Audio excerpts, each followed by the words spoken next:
This. Yeah. And like, oh, that's going to be another one. And then just kind of You cancel. did? 47 years old, this is my neighborhood. Good luck. I'm back in my old bedroom. Yes. So, and is it I mean, Astoria Greeks are that Yes. way, but you're not Greek. No, I look at a lot of people think I am. No, A lot of people think I Oh, am. no. But yeah, More that's where I Italian. grew up. I'm not Italian, I'm Mama's Spanish, my dad's Irish. That's why I look Italian. I know, I'm half She's my Greek, half, She's my half wasp, you know, whatever that, you know, like, She's Very green. no, not against weird Greeks too, because it's northern I was Greece. born and raised in 33rd, right here. I feel it.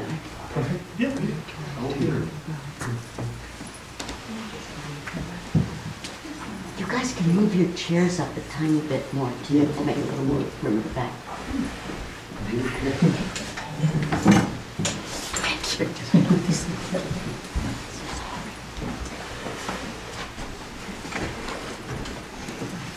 We should go over there more. Sit in that chair. She's not coming.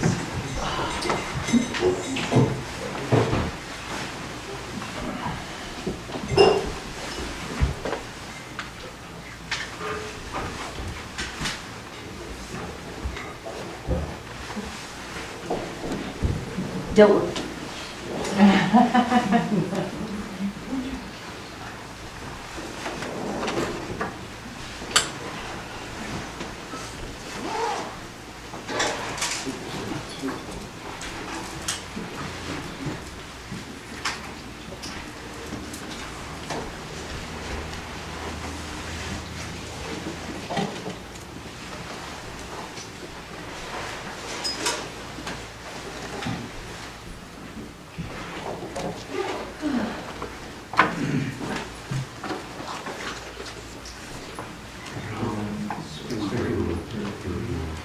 And spread with flowers, the great mountains, four lands, sun and moon, seen as a Buddha land, and offer thus. May all beings enjoy such pure lands. Ida, Guru Prata, Mandalatam,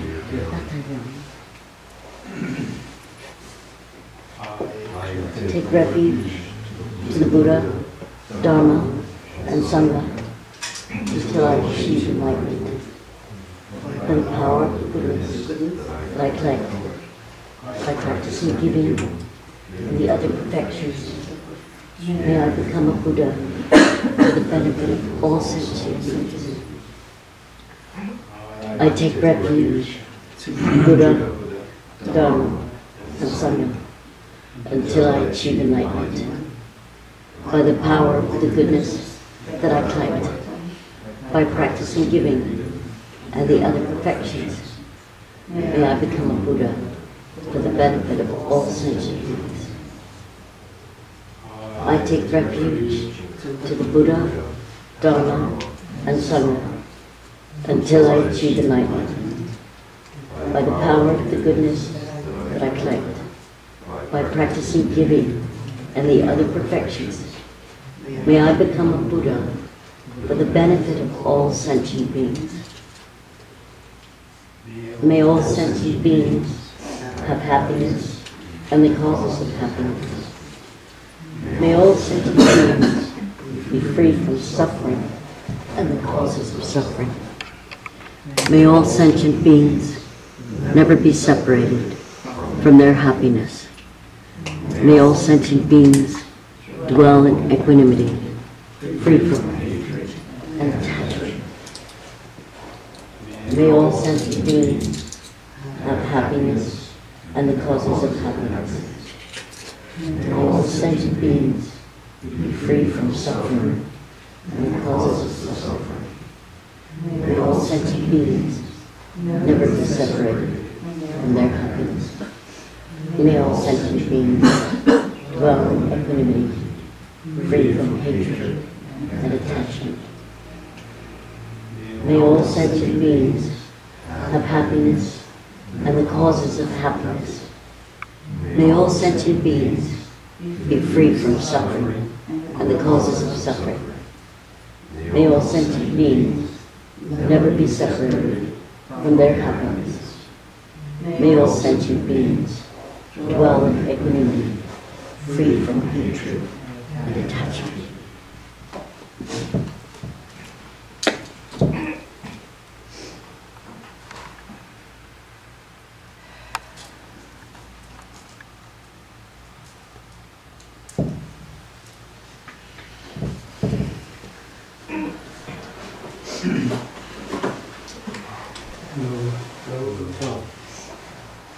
Good evening.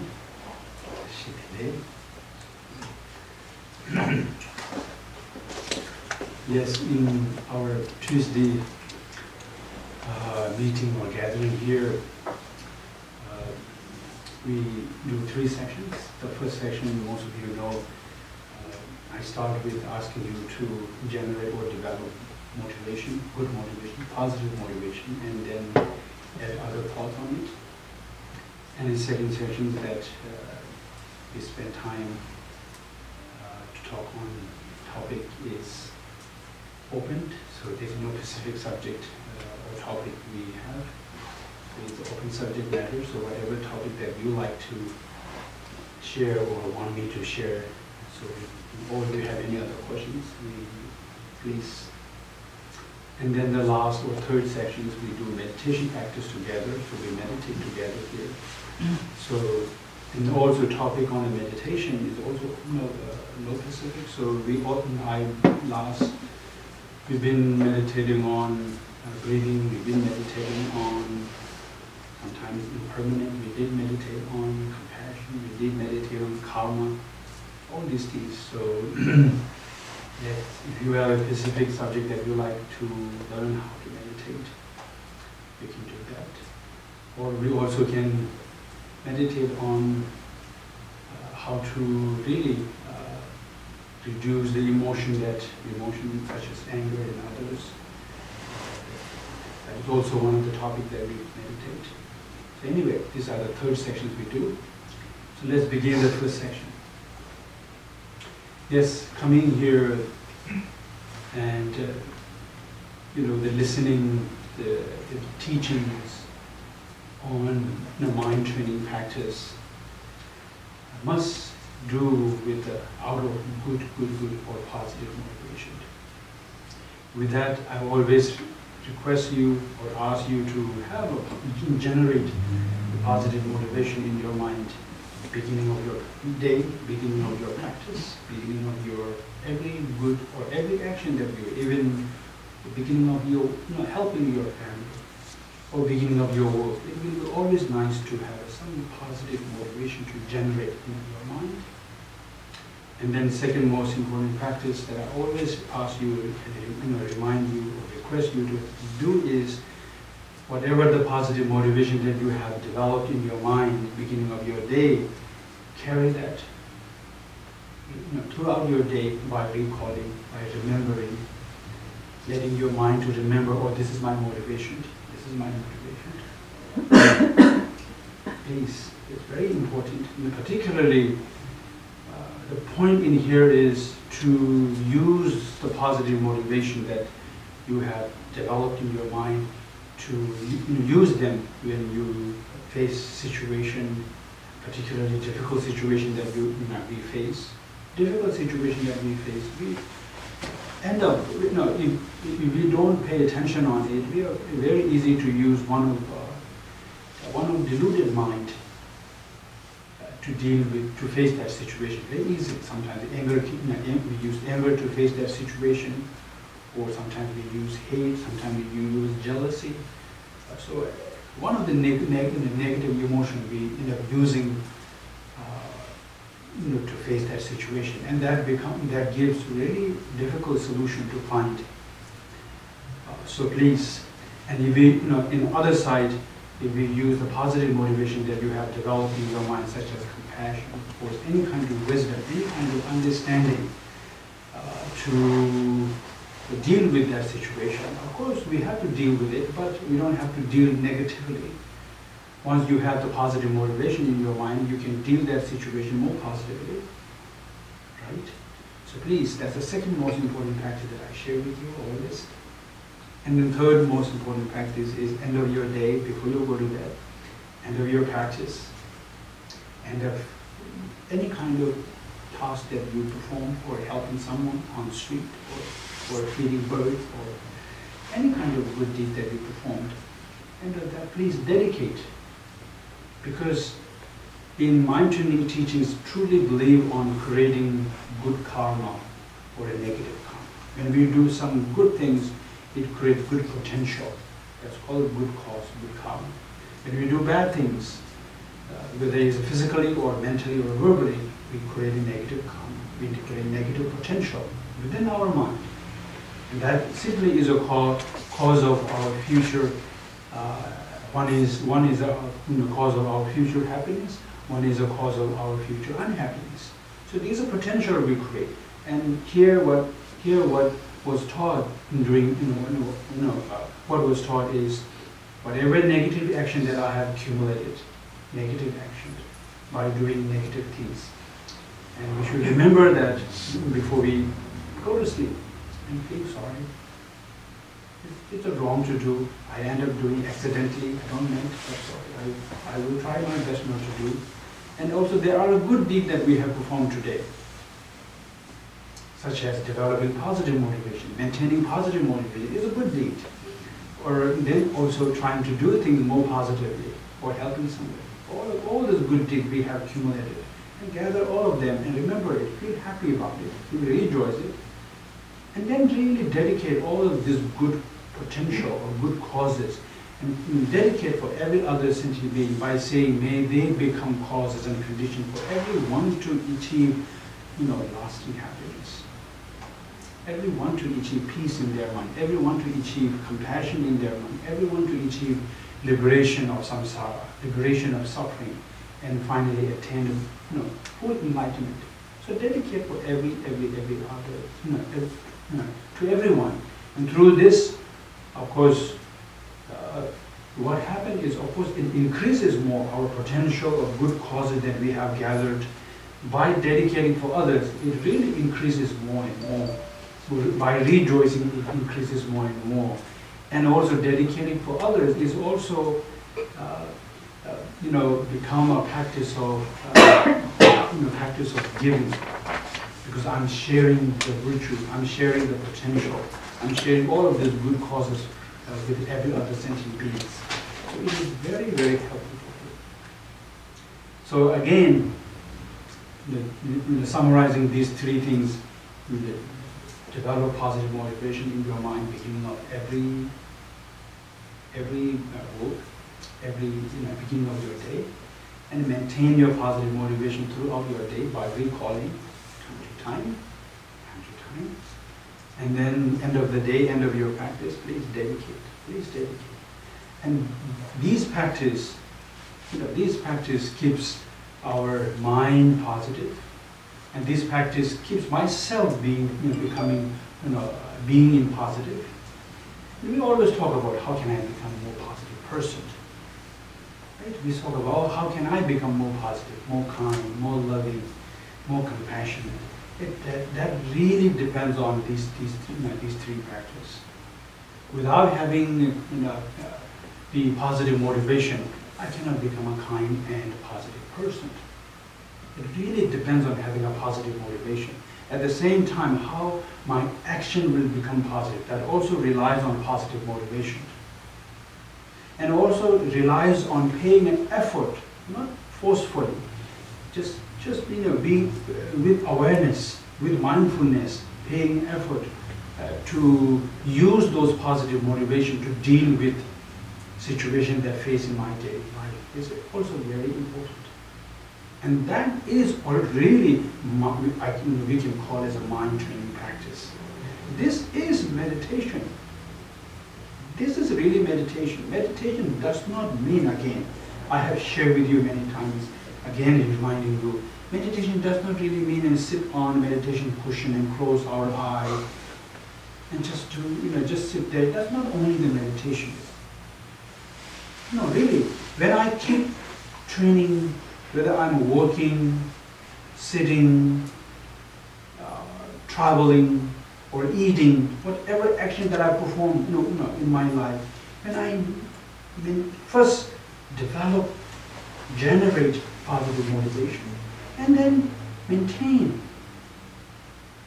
throughout our day, and then always also go to bed with a positive motivation. Also, sleep with a positive motivation. That will also better for our sleep too. Better for our sleep. And from the accumulation of the karma or positive point of view, also teaches us to go to bed with a positive state of mind. It says that when I let my mind in positive and going into the bed with a positive state of mind, see, as I enter into sleeping, the continuing mind of sleeping, the sleeping mind which was continuing from before sleeping, which if it have the positive state, and means during the sleep my mind have continued with a positive state. And throughout my sleep, we do accumulate positive imprint through that. And my teacher used to tease us when we were little, saying that the longer you sleep, longer the positive imprint. Really?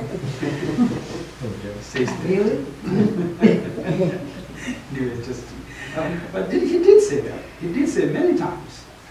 And now, of course, if I sleep with a very negative state of mind, the same. I have a negative imprint during sleep.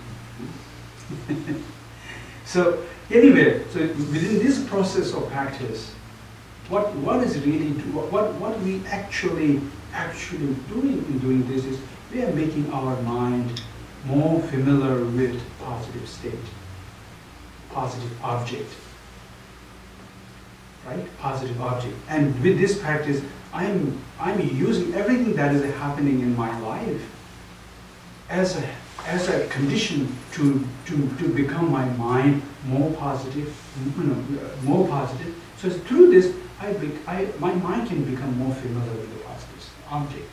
And that is what is happening here, is that the function of meditation is happening. The function of meditation is happening there, whether I'm sitting on a cushion or not. The function of meditation. Because when we talk about meditation, it really, meaning of the actual meditation is what? To making our mind familiarization with a positive object. No, with a positive object. Familiarization with positive object. No matter what situation it is, it can be not pleasant situation, it can be pleasant situation, doesn't matter, but the situation, whatever that is coming or rising, my mind view that situation more positively. So it means I do not let my mind to face that situation negatively. So through this, my mind becomes familiarized with positive object. And that is a function of meditation. On the other side, even if we meditate, sit on cushion 15 minutes, 30 minutes. Even if we sit on cushion 30 minutes, let's say. But out of the meditation, if I don't pay attention what I just shared with you, I do everything the way I normally I do. If I let my mind fall into delusion, if I let my mind fall into anger, if I act anger to face difficult situation, that 15 minutes is nothing. That 30 minutes is just wasting. Because all remaining of the time is much more longer, much more powerful that I have used to become my mind more negative, more familiar with the negative. But as I say, it becomes not helpful, right? So that's why even in the teaching, even in the mind training teachings, I've taught us many times saying meditation, the meditation time and non-meditation time, and speak about the importance of meditation time and non-meditation time. Most of the time we think that meditation time is more important. But it did not say that. In the teachings of mind training teachings teaches us the non-meditation time, meditation break. During the time that when we don't meditate, that is a more important time.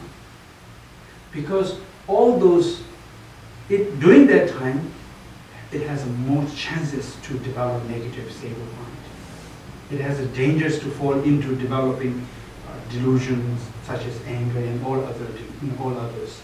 So we need to pay more attention during non-meditation time, and which is when we are walking with our friends, when we are walking with our family members, also when we are traveling or staying home or eating, or all during that time, our mind has to be aware of continuing what is my motivation and using it.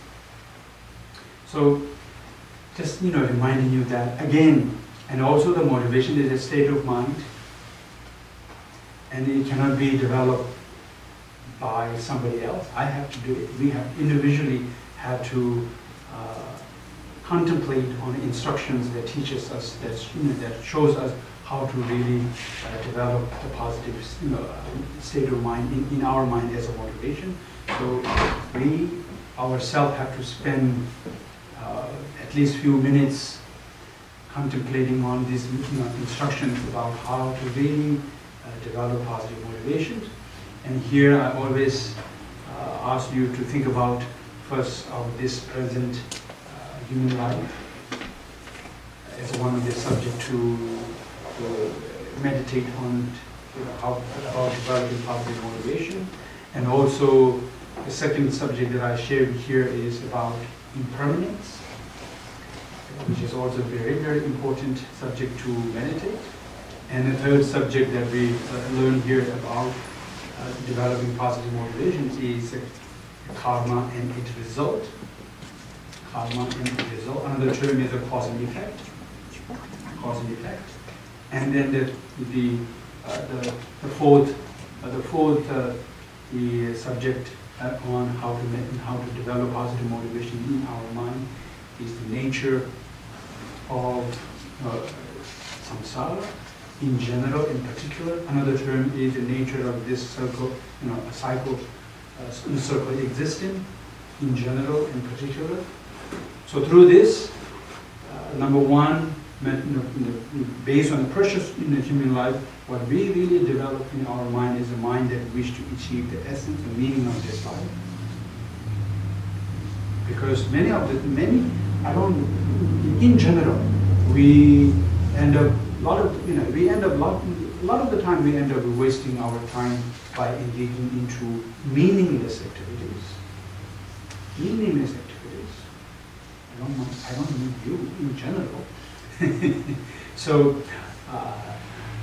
So in here, once we meditate on the meaning of the instructions on recognizing this present our human light that we have, and recognizing how meaningful things that we can achieve using this present human light, and also recognizing how many causes and conditions needs to be able to achieve this kind of human birth with all of these wonderful conditions.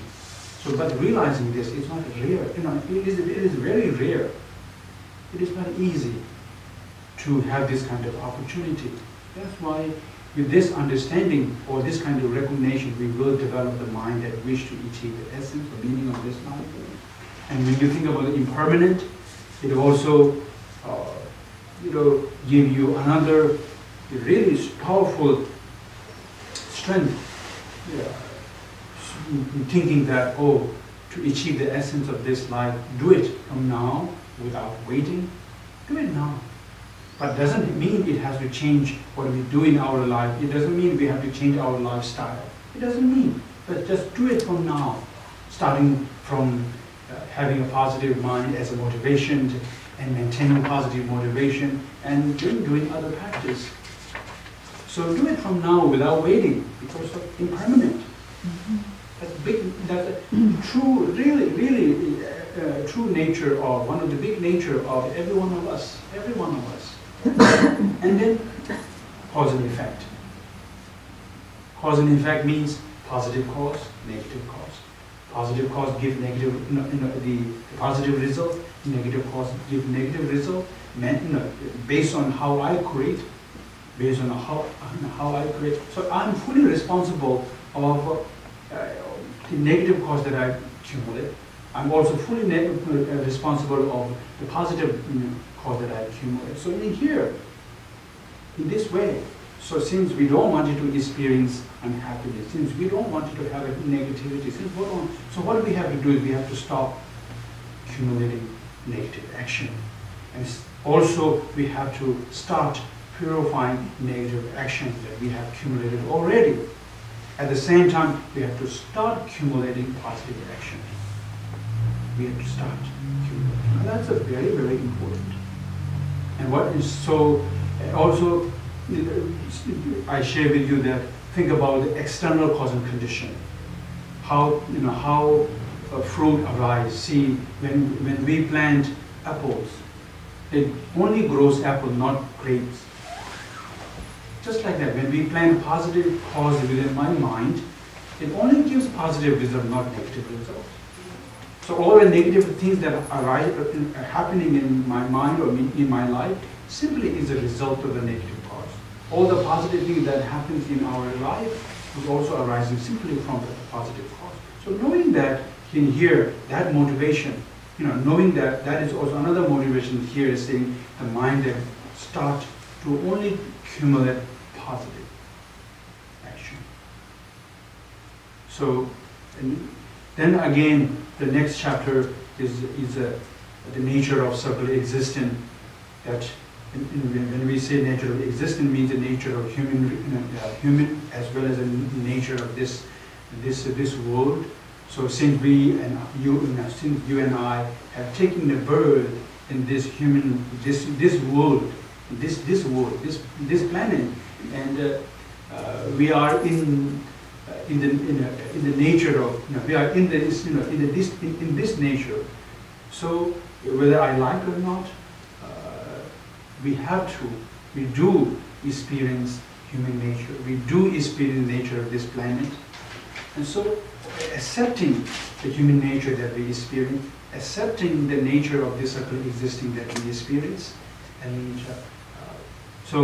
and of course, most of the human nature that we experience, we don't like to.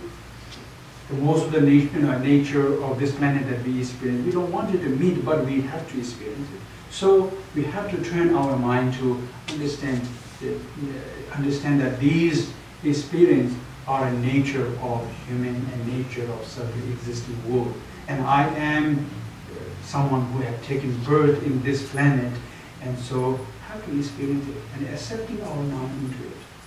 So through this understanding, of course, the main essence of this is to really help our mind to realize the actual nature of us. No matter how we look, what we have, what we don't have, it doesn't make difference at all. See, we all are experiencing nature of impermanent. We all are experiencing nature of karma. We all are experiencing nature of this circle existing world. Same. Everyone. And that understanding is very important, because last week, I think I have mentioned or not, I don't know, but before that I have mentioned here, I always develop the rejecting mind when I experience this nature. And because of this rejecting mind, I develop anger in my mind. To one level to understand how I end up developing in my, how I end up developing anger in my mind is when I face the nature that I wanted to experience. During that time, I have a very powerful mind that rejects the nature, what I am experiencing. In other words, I develop the rejecting mind towards that experience. And through that, I end up developing different types of delusions within my mind. So that's why, see, if I let my mind understand that I am not permanent, my experiences are not permanent, they are impermanent, they are changing. Every moment, every day. Look at here, we started at 7, it's already now almost 7:30. Impermanent. time is moving, I am moving, my experiences are moving, it's always changing. They are changing. So in mind training teachings, also, in Buddha uses in mind training teachings very directly about the impermanent, and particularly spoke about, one of the example of impermanent is experiencing passing, experiencing dying. And that is very visible for all of us. And to help our mind, oh, everything is changing. See, last year I was that year, now I'm that age. Or last year I was 20 years old, now this year I'm 21 years old. See, it's moving. Right? Every moment. So through this, what we need to reduce or stop having within my mind is thinking or viewing, whether I say it or not, thinking that this is permanent.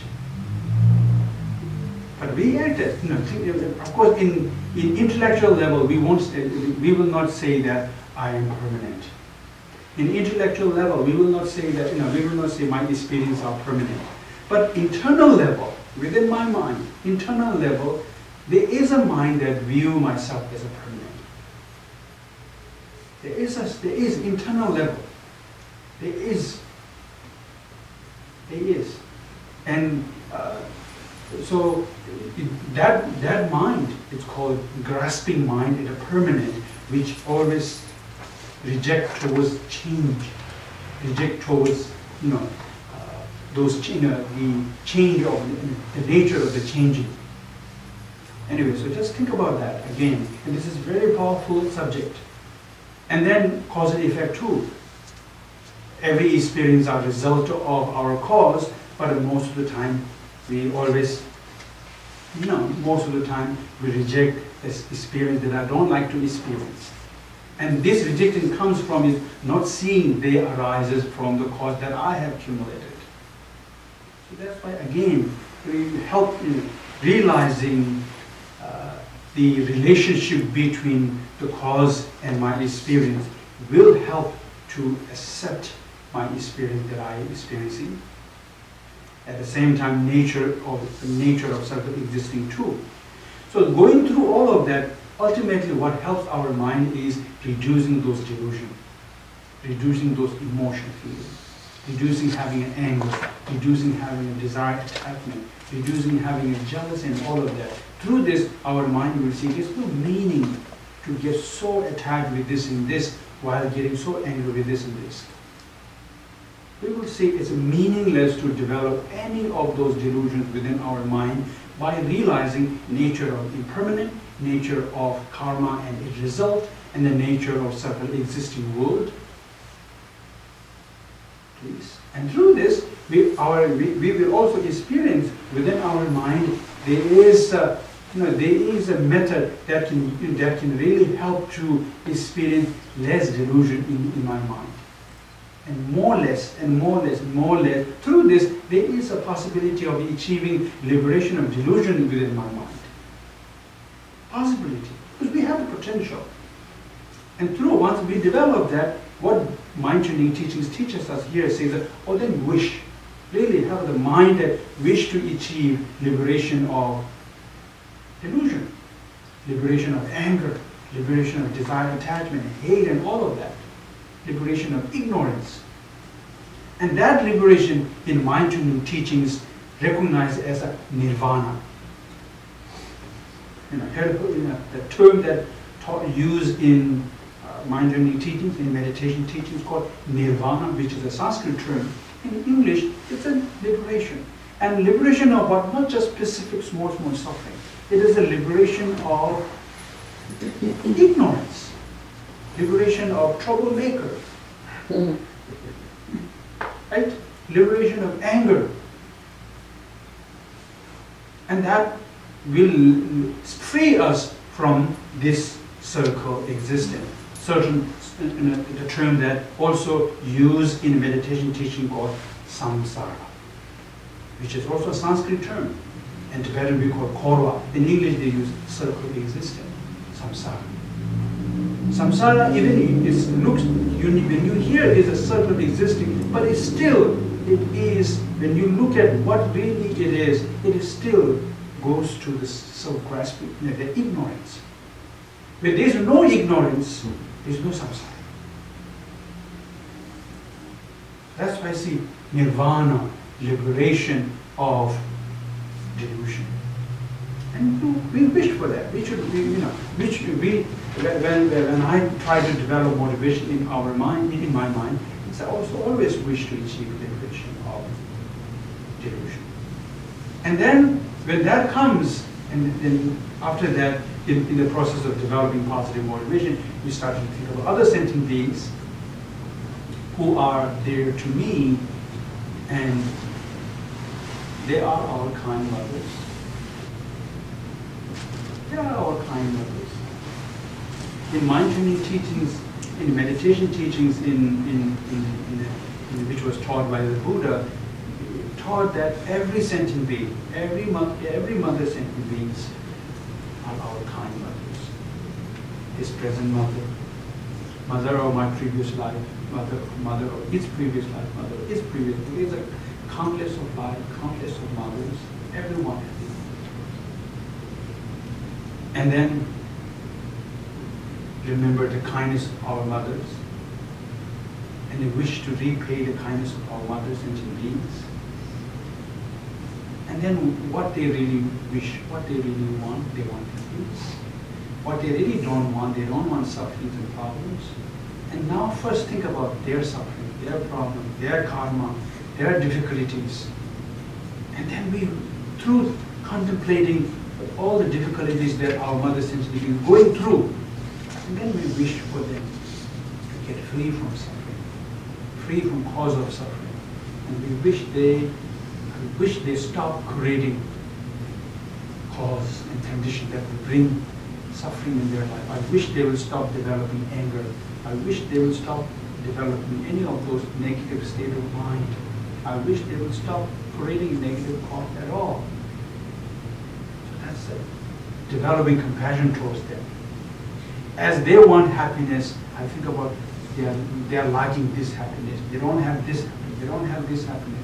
So you think, and then you wish for them to have happiness of it. And also think that happiness does not arise automatically. It relies on its own cause and condition. So I wish my mother sentient beings will create cause and condition in their mind, will bring happiness in their life.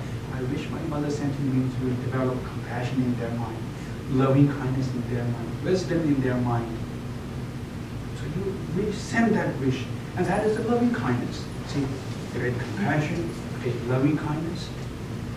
And then next, extraordinary compassion. That is, not only I wish them, I also wish to take full responsibility of freeing them from suffering and giving them happiness. How wonderful if I can do this. How wonderful if I can free them from suffering. How wonderful if I can give them happiness. That's an extraordinary compassion, and Tibetan we call aksam. And at this moment, we take a little moment to think about myself. Can I do this at this moment? And knowing my own capacity on my level, not yet. And who have that capacity? All enlightenment beings have reached that capacity. And so we wish to achieve full enlightenment. Order to benefit every other beings, order to really able to free or benefit others, order to take actual responsibility of freeing others. So that's the state when you reach, we have developed enlightenment mind as a motivation. So I was going quite, adding more and more would become a little longer, but you can do this within 5 minutes or 10 minutes. Really, you can do it, we can do it within 5 minutes. It doesn't take more than 5 minutes to think about precious human life, impermanent, karma and its result, nature of samsara, having a wish to achieve liberation of delusion, then looking everyone as our mother, kindness, wishing to repay the kindness, and then great compassion, loving kindness, and extraordinary compassion. Just go. And of course, it's up to you that how how long you can spend. If you are not that busy, maybe you can do a little bit more, spend a little bit more and contemplate more to be able to feel more deeply. When you are busy, maybe a little quick. So it's up to, do. But again, this is again also is a meditation practice now. Really, it's a meditation practice. So again, I want to remind you that this type of, training your mind in this meditation, in this type of meditation practice is essential, very helpful to do, very important to do, because we will say that, we will say why it is important. Why should I really train my mind by doing meditation practice on this method? Why? It is simple, very simple, because we want happiness. We want happiness. We don't want sufferings and difficulties and problems. And that wish is there. You have, I have, every one of us have, every one of us, every one of us have that wish. But how can you fulfill that wish? And there's no way we can fulfill that wish by developing external condition. Sometimes people will say, I'll be happy when I have this. Or sometimes we say, oh, I will be very happy when I become, when I graduate, when I have a good job, or when I become something, right? But we know it's not true. There are people who are, who after graduate, there's a lot of problems, they face a lot of unhappiness. Or there are, some people say, oh, when I become wealthy, I'll be happy. But even there are a lot of wealthy people who are having immense problems and difficulties they go through. So it means it's very clear that external, external condition, more external condition I get, instead of getting more happiness, instead of getting more peaceful, I think we have more problems. More things we get outside my mind, more problem that we comes with it. And here, the only method to achieve that wish to be happy, wish to be free from suffering is to training our mind. Because remember, suffering is part of our mind. Happiness is part of our mind. Happiness is not, there's no happiness outside my mind. There's no happiness. I have mentioned to you, I'm reminding you again, there's no happiness outside my mind. Beautiful house is not happiness. Beautiful garden is also not happiness. Or the place that are not that beautiful is also not happiness, it's also not unhappiness. And people, we think, many times we think, oh, it's a beautiful place, very happy place, happy, But again, they're not really that. Happiness simply is a state of mind. Unhappiness also simply is a state of mind. State of mind. So meditation train our mind into certain state, no matter what we are facing, that can make us feel peace. That can make our mind feel calm. Whatever is happening outside. Through how it happens is we in meditation help our mind to turn into relying on internal causes and condition. Internal cause and condition. Most of the time, like myself, most of the time we rely on external condition. We think that external condition will make me more comfortable, more happy, more peaceful. And we don't pay attention that much. I don't pay attention that much on developing internal cause and condition and not helping myself that much enough to rely on internal cause and condition. And that becomes what? Not getting what I wanted to get. Like being who have attained full enlightenment, how they have become full enlightenment, how they have become fully free from this and that, because they completely turn their mind into relying on internal cause and condition. they have transformed their mind into that state, no matter what happens. So here, that's why what I'm sharing with you is here. It's very simple. Why should I really train my mind, protect my mind from experiencing suffering, from experiencing that through doing this, doing meditation practice? Simply because I like to fulfill the wish that I have, that is wish to be happy. And that is the only method can fulfill our wish. That's why, see, again, when I say train your mind on this practice through doing the meditation practice, it also doesn't mean sit on cushion. Again, I'm not, it's not sit on the cushion. It's just whether we are sitting on the cushion or not, keep our mind, focus on our mind, be aware of our mind, and keeping that positive, positive state of mind continually. So, example, my teacher used to say, hold one of the meaning that you have trained in the stages of developing positive motivation, such as, like, see, if you hold karma, understanding of karma, and in result in your mind. So you don't need to focus too much, like compassion and love. You don't have to focus too much. Just focus on a karma and a result, understanding of that. So see, you use that understanding, you use that awareness, you use that mindfulness or awareness of karma and a result. Use that to face your daily situation. That happening in my personal life, or at work, or in my family, or with my friends. Use that. So I'm not becoming someone, rejecting someone, to really pushing away. My mind is, my mind is in the state of positive, accepting that situation and trying to find any solution there. That is a very, very important to do. When our mind falls into, lose from that, and then it can easily fall into one of the delusions because of self-grasping ignorance is remaining in our mind very strongly. And when we hold this way, self-grasping ignorance cannot really able to act, even it is there.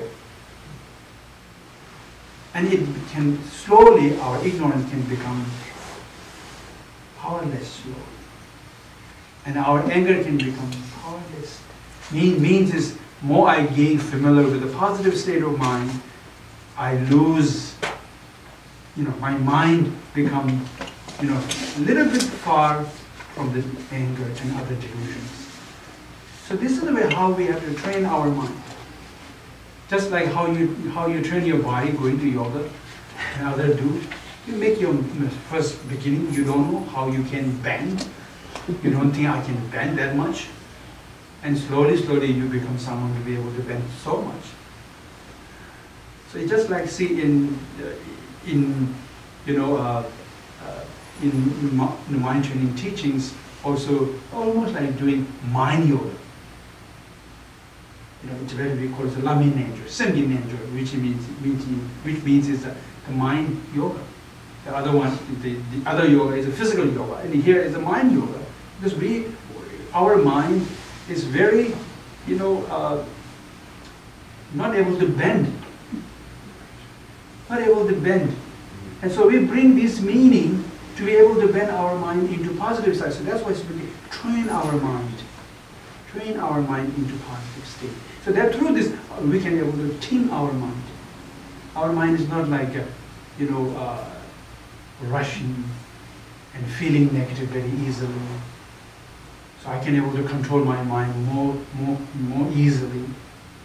So anyway, now I will stop here for our first sections. Now let's begin to, maybe we can continue that type of meaning.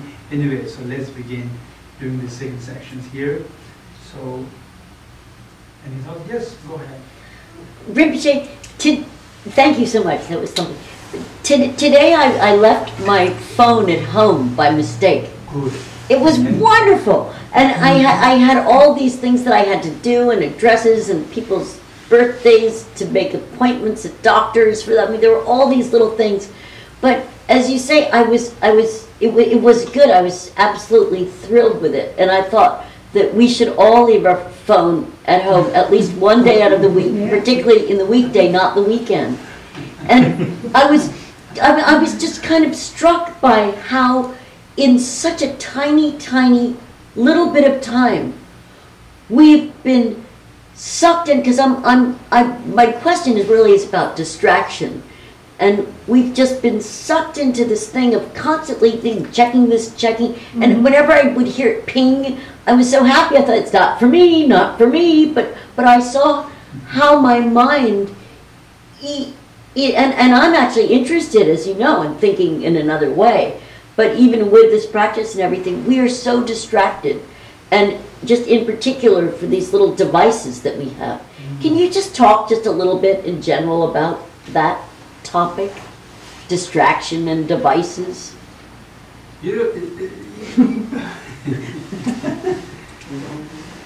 The distraction is opposite of mindfulness.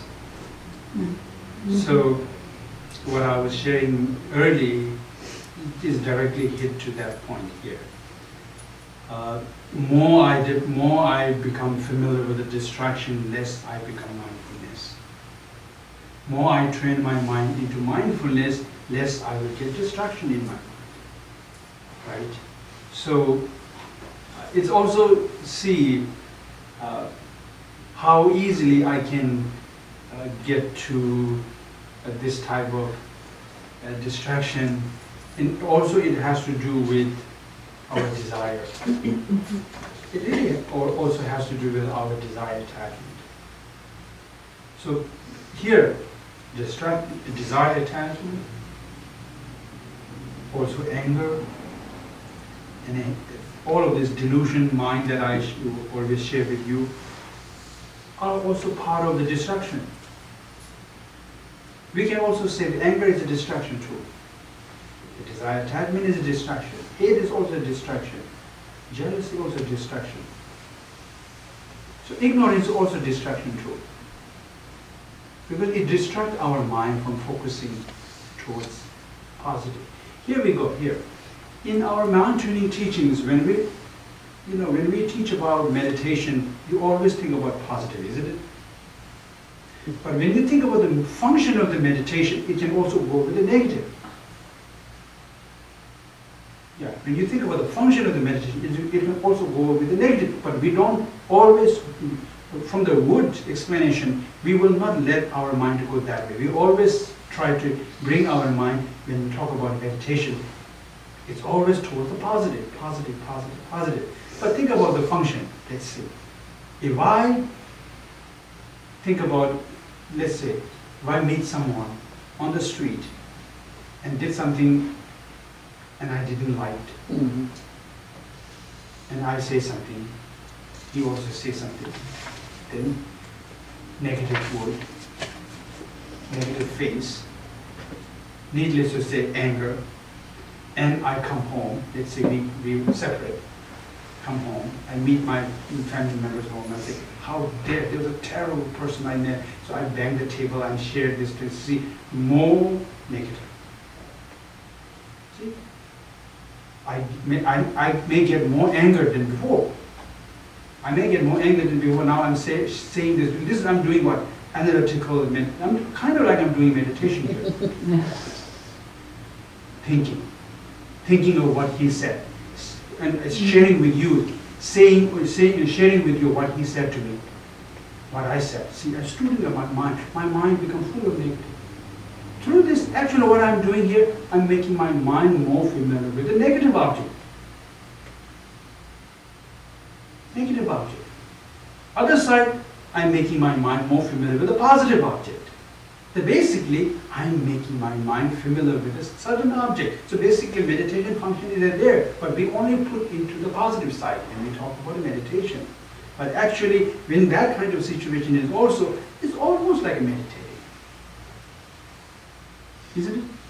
So see, that's a huge distraction now. Huge distraction. My mind is fully distracted by this situation. I cannot focus on anything. See? That's the difference between negative side and the positive side. I cannot focus. What you said, what they said, my mind is fully, controlled with this distraction, and I'm really in it, and deeper and deeper and deeper. And it can really become not just the anger, it can really turn into really strong resentment. When I see that person's face, in me instantly can able to turn into that negative state of having that, because of that means it had turned into the resentment. So here, knowing this, really knowing, look at the other positive side. When I become familiar with the positive object, if somebody is kind, they say we have nice talk, or I keep my positive, the positive state of mind as motivation. I use it to help others, try to deal with that situation. Good, I did it well. In this kind of state, whether I do fully well or not, at least what we can feel, our mind is a space to think other things. That is the difference here. And that shows no distraction. With more familiar I get with a positive object by thinking karma, by thinking compassion, by thinking loving kindness, see, my mind becomes more open. There's more space within my mind. If something comes up, I can still able to go and do things. And that shows that there's no distraction within this practice. The other side, just like what she was saying, talking about meditation here, when I get angry with this, here is the distracted mind. So see, my mind is full of distracted. There's no any room or space within my mind. Even somebody says, okay, how dare you can say, okay, I will say that. He said something like this, instead of supporting me, and all kind of negative things will come out. There's no room to accept. So that's just, really very powerful. So I will say, again, to having a less distraction in our mind, we simply need to focus on keeping more mindfulness. Not just in general, specific object, such as karma, or nature of samsara, or impermanent, or compassion. We have to keep our mindfulness or awareness of certain object which I develop within my mind, not on physical object in my mind. So through this, I can prevent having a distraction. I can always prevent, when I am about to engage into activities that can create distraction, I can remind my mind and stop. More I do this, even I already develop some distraction, I can stop, continue, because of the power of my mindfulness practice. So, also we need to give some thoughts. We need to give some thought. We need to give some thinking. What is useful for us? What is not useful for us? What is beneficial for us? What is not beneficial for us? We do need to give this kind of thought to make our mind see what is helpful and what is not helpful. That's why meditation always divided into two. One is called analytical meditation, and the second one is called placement meditation. Because the analytical meditation is to think about, contemplate how it is, what is it, how helpful, all of these things to make our mind clear. And when our mind sees that meaning, then we do placement meditation. Means we hold that meaning. We keep that meaning without losing it.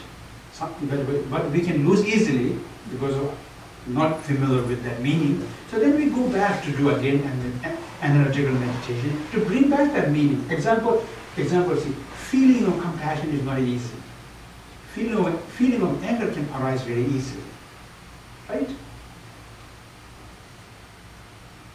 Isn't it? Right? Feeling of anger can arise easily. Somebody just have to say one negative word towards me. I can have anger easily in my mind. There's no contemplation required.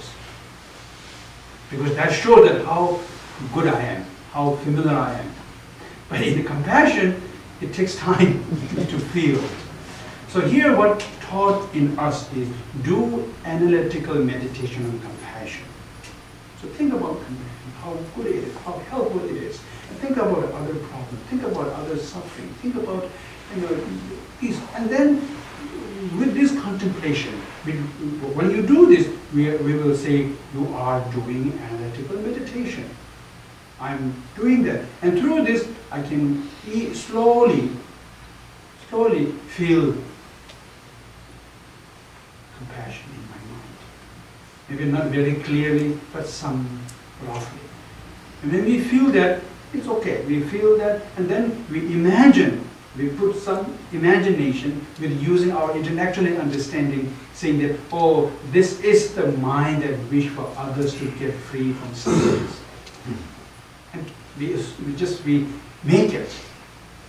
At the beginning, there is some little feeling, small feeling there, but then we put it in our mind, say, but this is the mind that wish for others to get free from suffering. Yes, here is the compassion now. And then we try to place our mind, try to hold it, try to hold it, try to hold it. And that time, what we do is, what we are doing is, we are doing placement meditation. So we are holding it, not just like I hold anger. Isn't it?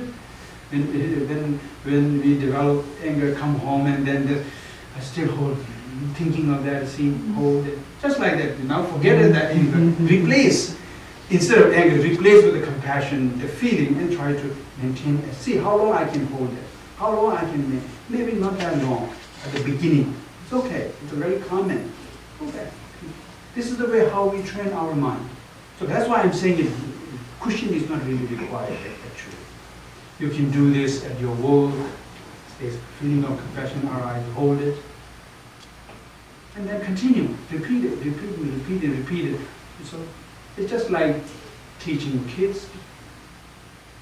And my mind is almost like a kid with the compassion.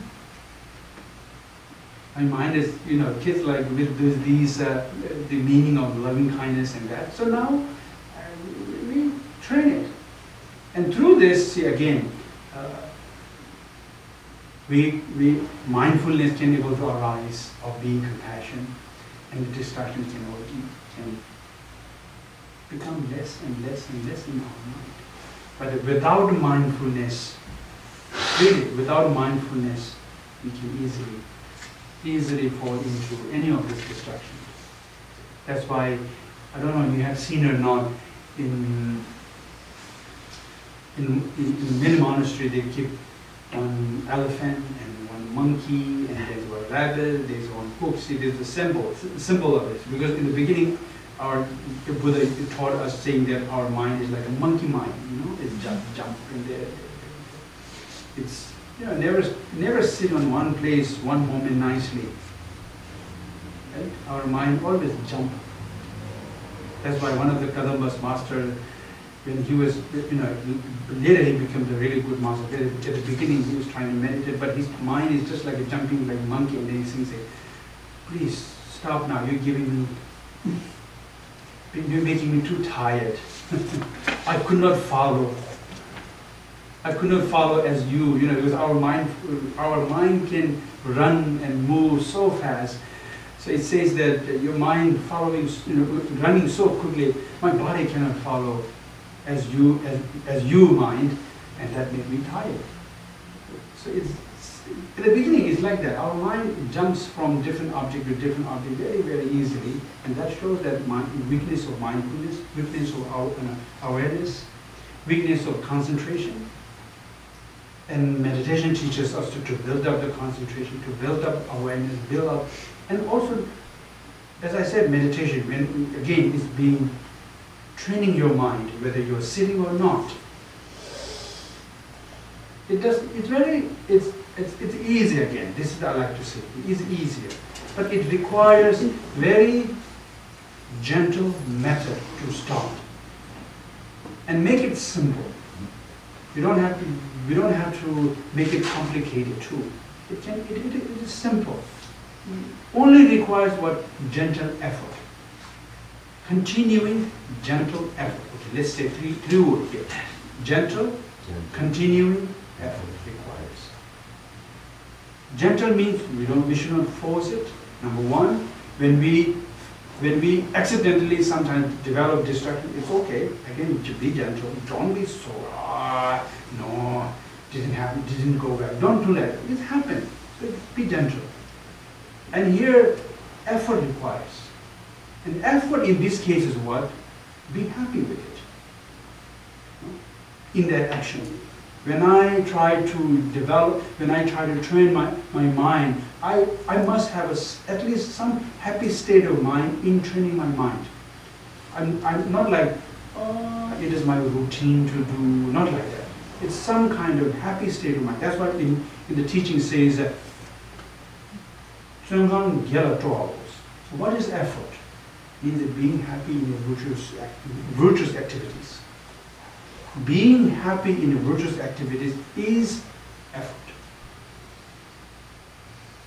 So that's why. I'm sorry, being happy in what activities? The virtuous activities. Virtual? Yes, Virtuous, virtuous okay. activities.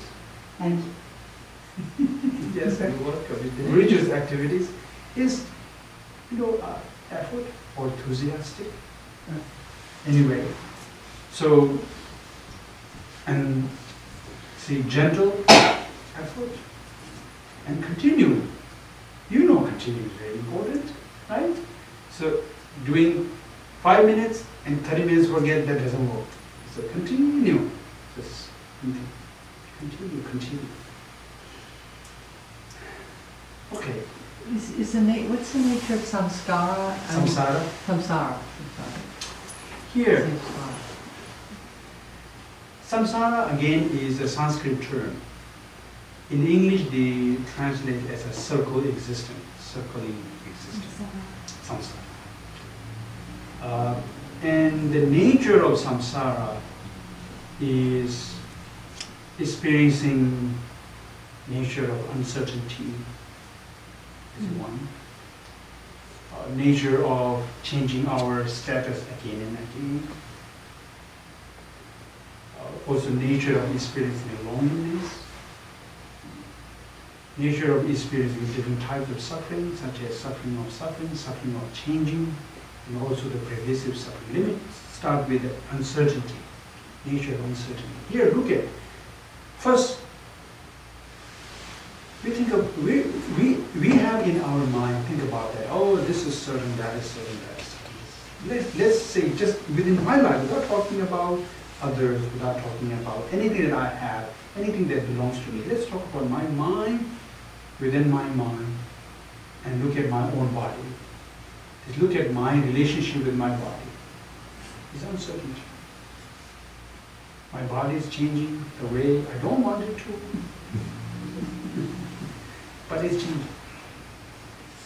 I want my body to be certain like this, but it's not going to happen. I don't have the power to control it, isn't it? And nobody is doing this as a punishment to me. It's happening because of the nature of samsara. so you're saying just accept it. Yeah, but that's first. I'm sorry, you're just Yes. saying. Yeah, of course. Accepting is that absolutely have to come. But what I'm talking here is that this is the one of the samsaric nature is experiencing uncertainty. Mm-hmm. So let's see, when I experience, just like relationship with my body here,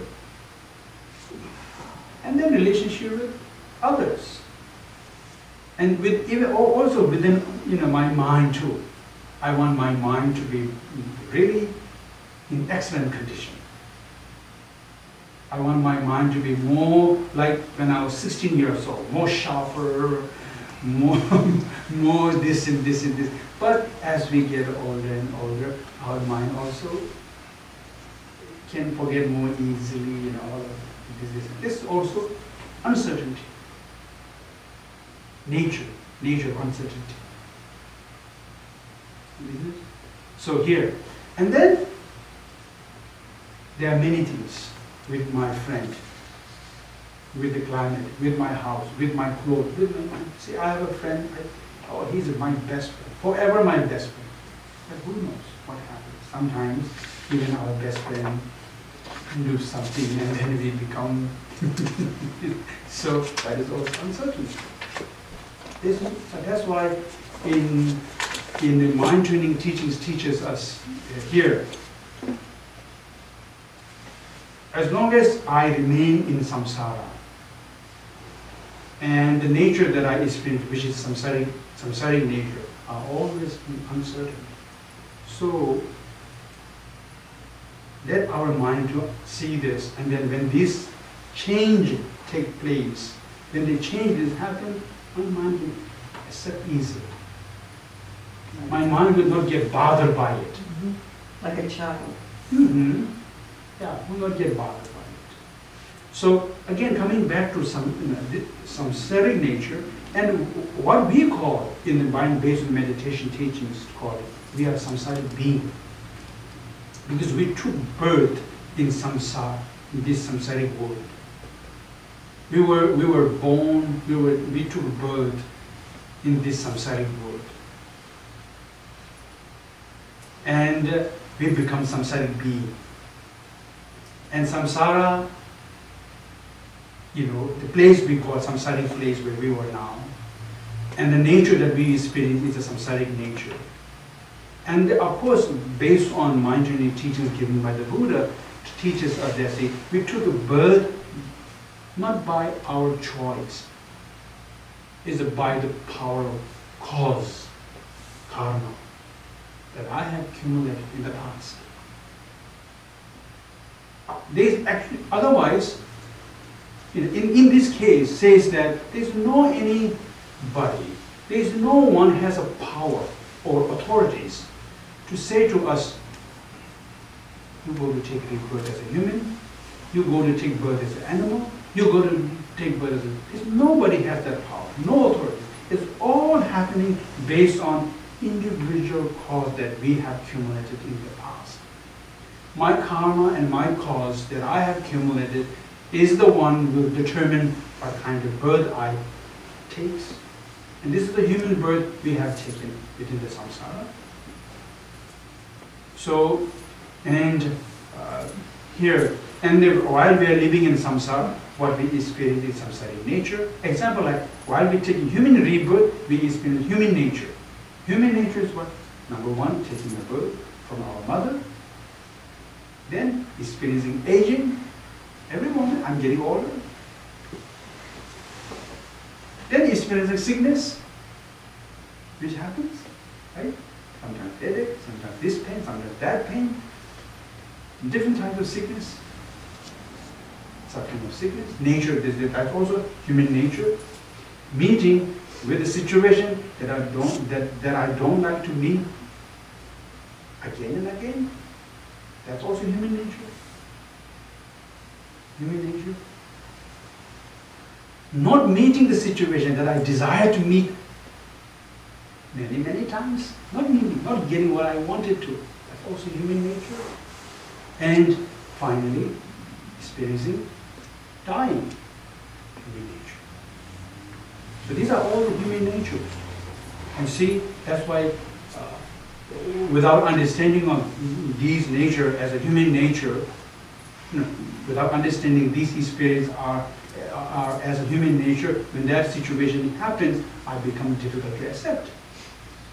So mind training teaches us to be aware of that. These are all human nature. And I am human. As long as I am human nature, I have to experience. If I don't want to experience human nature, I should not take rebirth as a human. As long as as long as I'm a human, I must experience human nature without choice, without having a choice. So that's the nature of. At the same time, I would also like to share here, then how can I get free from that? How can I get free from taking birth in samsara by the power of karma? And that really depends on, that very direct answer to that is by achieving nirvana by achieving liberation of delusion.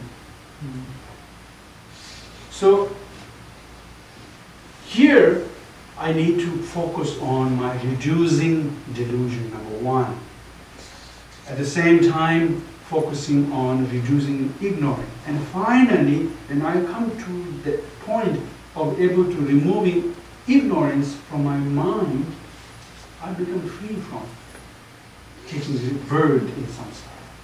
So I'm no longer a samsaric being because I removed the root of samsara, which is ignorance. As long as ignorance remains within my mind, I remain as a samsaric being. This is just gentle, just to know. But here, at this level, what I need to focus on here is to helping my mind to realize this samsaric nature as much as I can. And stop with understanding of that, trying to cultivate positive action as much as I can, physically, verbally, especially mentally. Especially mentally. And then stop creating any negative action. Verbally, physically, again, especially mentally. And then whatever negative action that I have committed in the past, don't ignore them. Don't ignore them. Ignoring them will not get me free from them. Will not. They are there. There's nobody needed for me to, if I can, it's not like this, or I did something that you didn't become aware, so I succeeded hiding from you. That doesn't, it works in that external life, but in karma and when karma's work, it doesn't work in that way. So whatever negative action that I have done in my past is there. I have already accumulated. So instead of ignoring them, bring back into our thought and try to purify them. There are certain practices taught us how to purify them. So we do need to purify our negative actions. And once we purify, more we purify, we become more free from the negative action that I have already accumulated in the past, and I am not feeling more negative action. Maybe I'm feeling less negative action in my mind. That's also good. And I'm putting more positive actions into my mind. See, my mind is like a container. It carries all of them. It's a really, our mind is like a space. It has a limitless space to be able to feel all of that. Really, it's really able to feel it. It's really not, of course, it's a formless, no shape, no color, but it is giant space, like a space.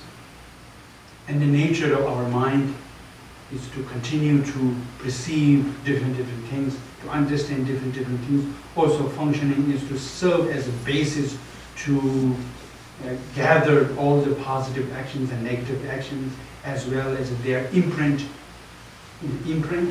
or seed of every negative and positive within our mind.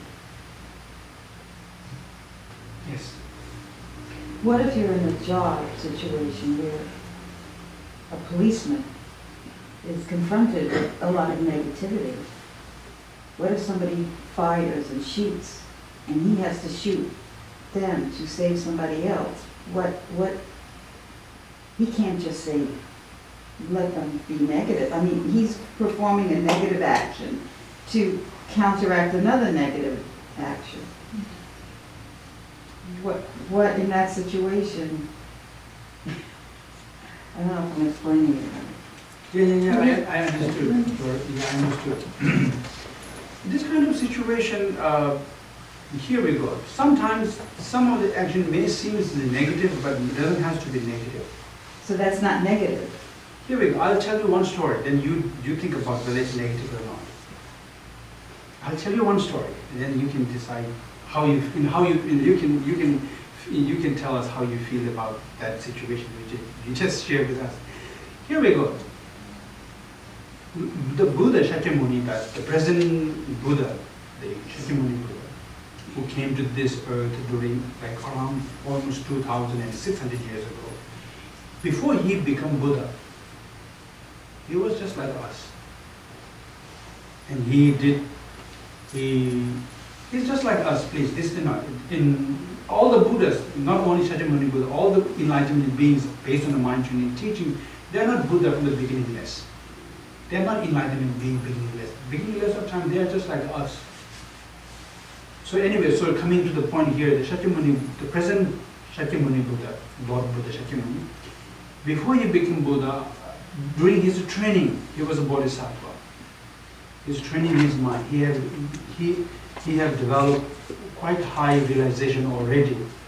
He's really on the track to achieving Buddhahood already. He was really almost there. But one day, and also he practiced, while he was practicing compassion and love towards others, he also trained his mind into perfection of generosity. So he had given his body, he had let other beings to eat his body, like that. He had done a lot of practice like that. But one day, one story, this is what here. I hope I remember clearly. Maybe I may not. But anyway, so essence will not lose. There was in long time ago, and during that time in India, people go to the ocean to get precious jewels during that time. So there were over, I don't know how many, at least over 100 people are in the boat. Now I don't remember the exact number, but I'm sure there are over 100 beings, 100 people in the boat, went together in the ocean to get the boat, to get the jewels. At the same time, Buddha was there too, in one of his previous life. Before he was a Buddha. Before he was a Buddha, he was already a certain level of the bodhisattva. He was already certain high level bodhisattva. So he was there. He's aware of many things. He has a great mindfulness. He has a great realization. He has a great clairvoyance. He sees many things in that time. He was there too. He's doing there as a practice, as a layperson, not as a monk at that time.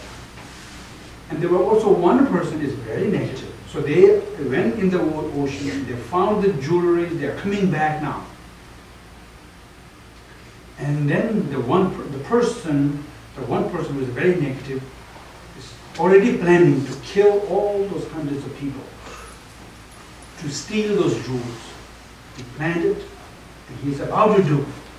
And he's very determined. He cannot change, just like people who never change their mind, no matter what happens, no matter who advise him, no matter what happens. That person was very mean, unfortunately, and planned very carefully that I'm going to kill all those hundreds of people, and I can have all the jewels they have found in the oceans. And Buddha, his previous life, the Bodhisattva, was there. Again, no in a negative state of mind in his mind. He feels very compassion for that towards the mean persons, because he is about to accumulating negative karma of killing hundreds of human beings. What a terrible, terrible negative karma he is going to end up accumulating. So such a powerful negative karma, needless to say, that will let him take rebirth in one of the lowest realm, and he will suffer immensely. Buddha sees from his wisdom, the previous Buddha's life, the Bodhisattva, that sees that out of his wisdom.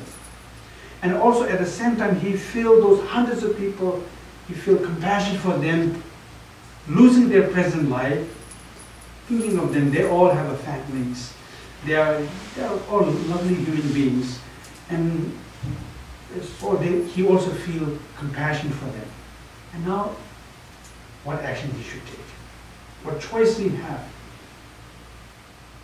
And he looked at, tried to think, tried to see, and all these situations, and the only situation now He tried every method, did not work, and his last method, out of compassion, two main compassion. One is a compassion toward the mean person to save him from creating negative karma or killing hundreds of human beings.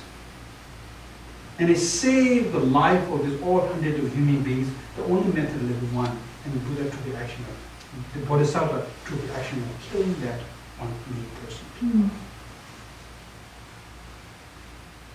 And that saved him from creating hundreds of negative actions of killing human beings, and saved hundreds of human beings' lives who are beautiful. Here. That's a great story. So that's how some things in some of the things in our in samsaric life. But here again, Buddha never, the Bodhisattva, the previous life of the Buddha, did not have any slightest negative intention towards anybody, any of these two groups. Wanted to help both of them.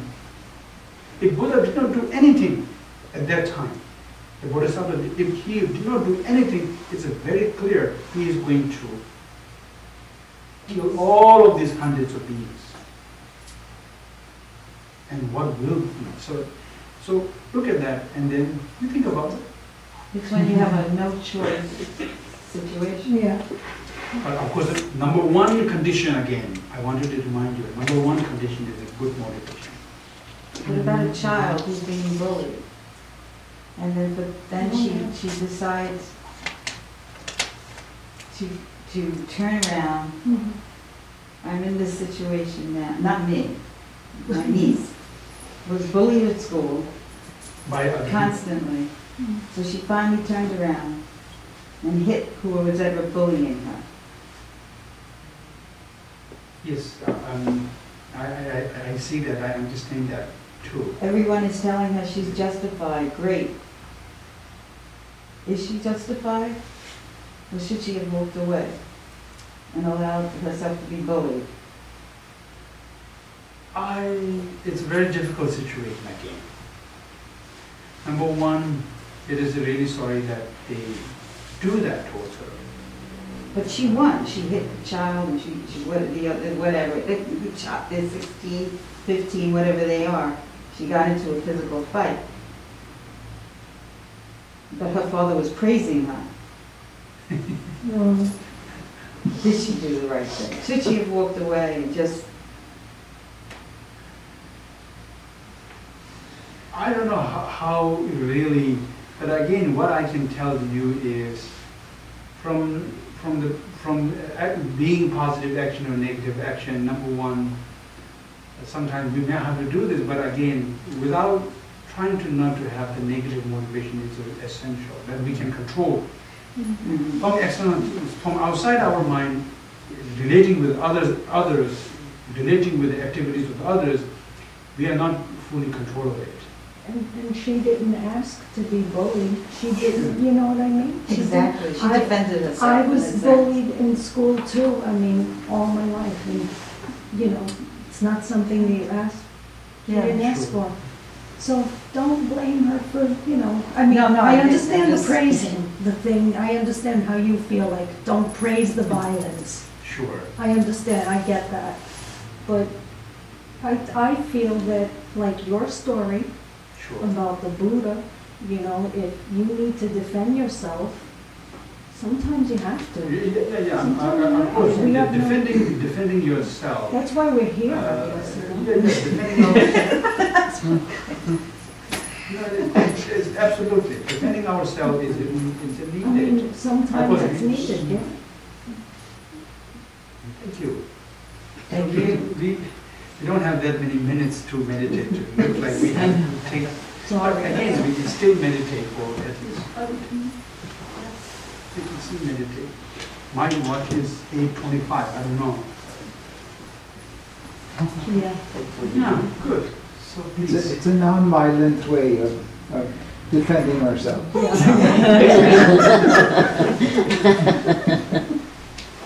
good solution.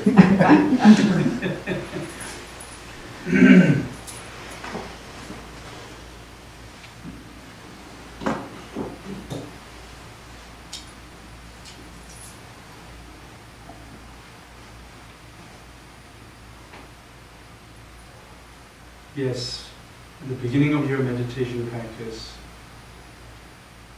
sit comfortably on your chair or cushion, wherever you are sitting,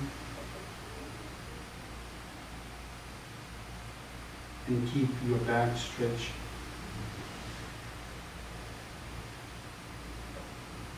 And then let your body, entire your body relax without holding any thoughts within your body.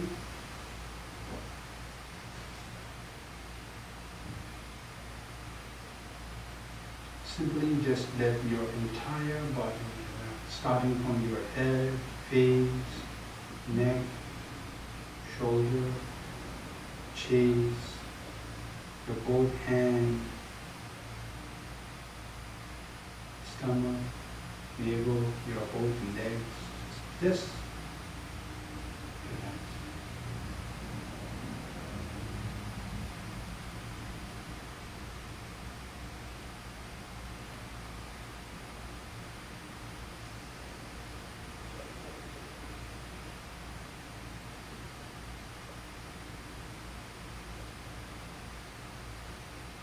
Now,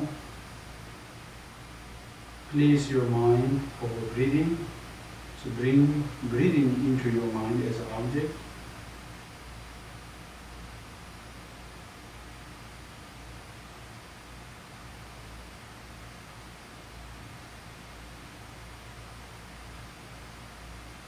So your mind is gently focusing on your breathing.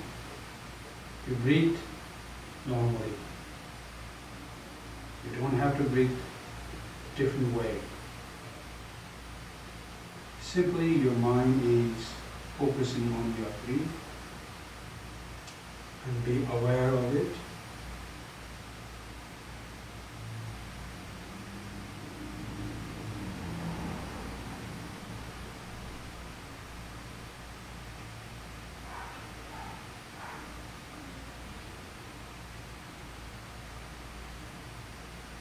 Think about breathing in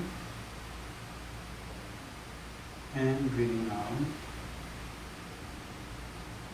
Inhale, exhale.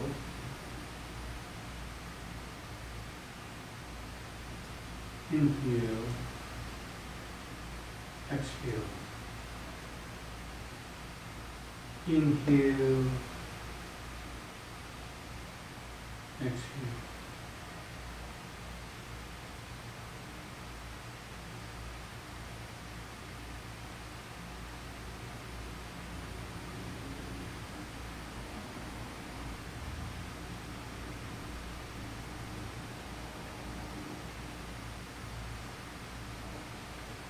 Continue.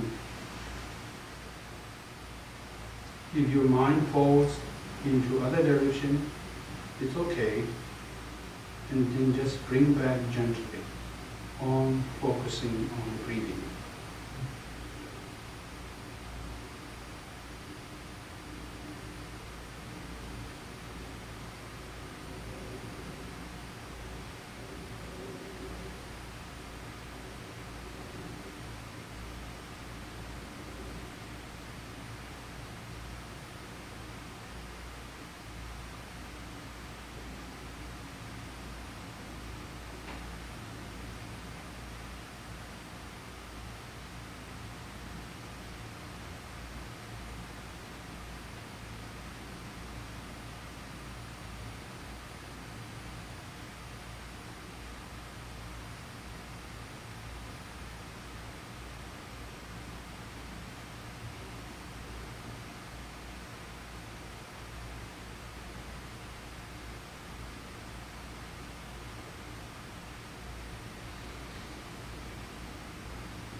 Now please have a mind that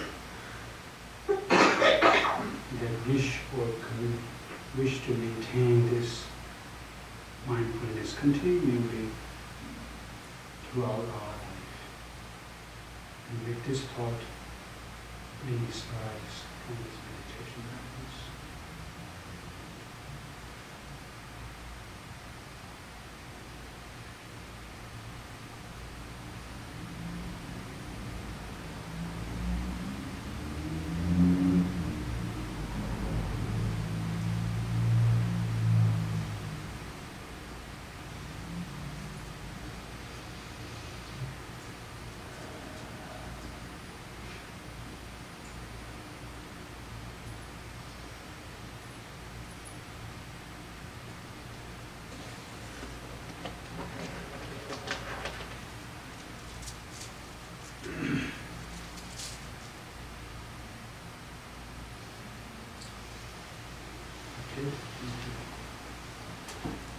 The ground sprinkled with perfume and sacred flowers. The great mountain, land, sun and moon, seen as a Buddha, and all with us, and all beings enjoy such pure lands. Idam Guru Ratna Adana. Dedication, please. By this virtue, in every city, without exception, throughout the United States. May all sentient beings, who are like my fathers and mothers, enjoy happiness. May the lower realms always be empty, and bodhisattvas dwell everywhere. May everyone their prayers be accomplished. May the precious Supreme Body Mind grow where it has not grown, where it has grown. May it not decrease, but flourish forever.